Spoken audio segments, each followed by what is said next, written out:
Good morning, fourth grade online learners. Welcome to the rainiest day in the second rainiest city in the United States. Number one would be Seattle, but we're pretty close. But welcome to March 18th, 2021, Thursday. By today, you should have 2 journal entries because we were off Monday, and study for your quiz. So, online learners, all you people with 4 or more kids in your family. There's quite a few. Okay, I only know of one. Anyway, I have Serafina and Allison. They're going to go over the study guides with you guys. That way you don't always have to see me. Now, who do we say is going first? Allison. Okay, so let's welcome Allison to our review for the day for tomorrow's quiz. Here she comes. Chris Sanders sit. Sit. Okay. Good girl. You can show the pictures too after you read what they are. Number 1, thermometer. Number 2, temperature. Number 3, barometer. Number 4, air pressure. Number 5, anemometer. Number 6, and wind speed. These are the pictures. How does air move? From areas of high pressure to areas of low pressure. When do most changes in weather occur? When one air mass moves into an area and pushes another. Number 9. What is a front? The place where 2 air masses meet. Number 10. How do meteorologists gather weather data? From observatories, weather balloons, airplanes, and satellites. Number 11. What are 3 types of severe weather? Hurricanes, tornadoes, and snowstorms. Okay, very good job, Allison. And that was our study guide from our book. And now we have the teacher-made study guide. This can be found online. So Serafina is going to hold it up to the screen, then she's going to sit down and read it for you. A little bit closer, Fina. Good job. Meteorologist, a scientist who studies weather, where 2 air masses meet. Barometer, air pressure measures with a detector. Air mass, a large body of air that has about the same temperature, air pressure, and moist throughout. Anemometer, a tool used to measure the speed of the wind. Humidity, the amount of water vapor in the air. A key for a map can be used to show weather patterns. A thermometer is used to measure the temperature of the air. When cold air mass pushes into a warm air mass, a cold front forms. Wind is formed when air from the high pressure area flows to the area of low pressure.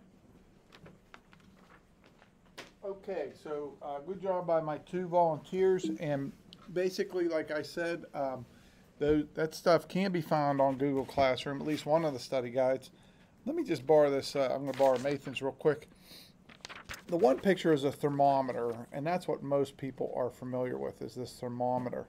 And that measures temperature. In the middle, as Allison was telling us, is a barometer, and that measures air pressure. And I used to have a friend, well, he's still my friend, I just don't see him that much. His name's Mike. And Mike used to say, why do they tell us the barometric pressure on the news? Who cares? Well, and it's kind of weird for him to say that because he was very scientific and he was an engineer. And if Mike would have listened a little bit closely, the barometric pressure can predict things like, is it going to rain? Okay, so the barometric pressure might have been up today because it is raining. So that's why we measure that, Mike, just in case you were wondering. I'll have to let him know that. Anemometer is wind speed. Okay, so you might see those on top of a barn or somewhere, and the more it spins, it tells meteorologists how fast wind is moving. That is very important because it might tell us how quickly bad or good weather is going to arrive. And air moves from areas of high pressure to low pressure. That is a test question. Remember number 7. How does air move? From high pressure to low pressure. When do most changes in weather occur? When one air mass pushes another. What is a front? The place where air masses meet. Somebody in the other class just said it's a polar area. It could be, but that's not the complete answer. It's where two air masses meet.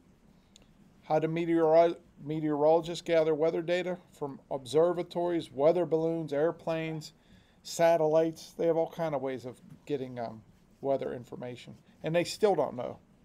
The weather is very unpredictable. It really was the basis of the book Jurassic Park.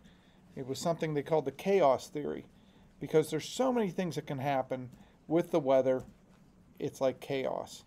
So they compared that to bringing dinosaurs back from DNA in their fossils. They said, don't do it. The scientists warned them because it would be just like trying to predict the weather. You know, we've never dealt with these animals. We just know what their bones look like. So the chaos theory refers to weather, so many different things. You would think with all the computers and instruments that we have, we could predict better, but we really can't. And not with dinosaurs either. 3 types of severe weather: hurricanes, tornadoes, snowstorms. There's many others, guys. A few years back, oh boy, maybe 20 years ago, there was a big storm at Kennywood, and it was called a microburst. And nobody had ever heard of that before. But unfortunately, a lot of people got hurt during that microburst because an area of pressure just came down in an exact spot. That's what they think it was. But I never heard the term before until it happened that day. And they called it a 100-year storm. So hopefully that's true, and we don't have to deal with it for another 80 or so years. So, you know, we mentioned snowstorms, this, that, but there's many different kinds of weather occurrences. What's the matter? 89 by the time Yeah, Ellison said she'll be 89 by the time we get another macro or micro burst. Let's hope. All right.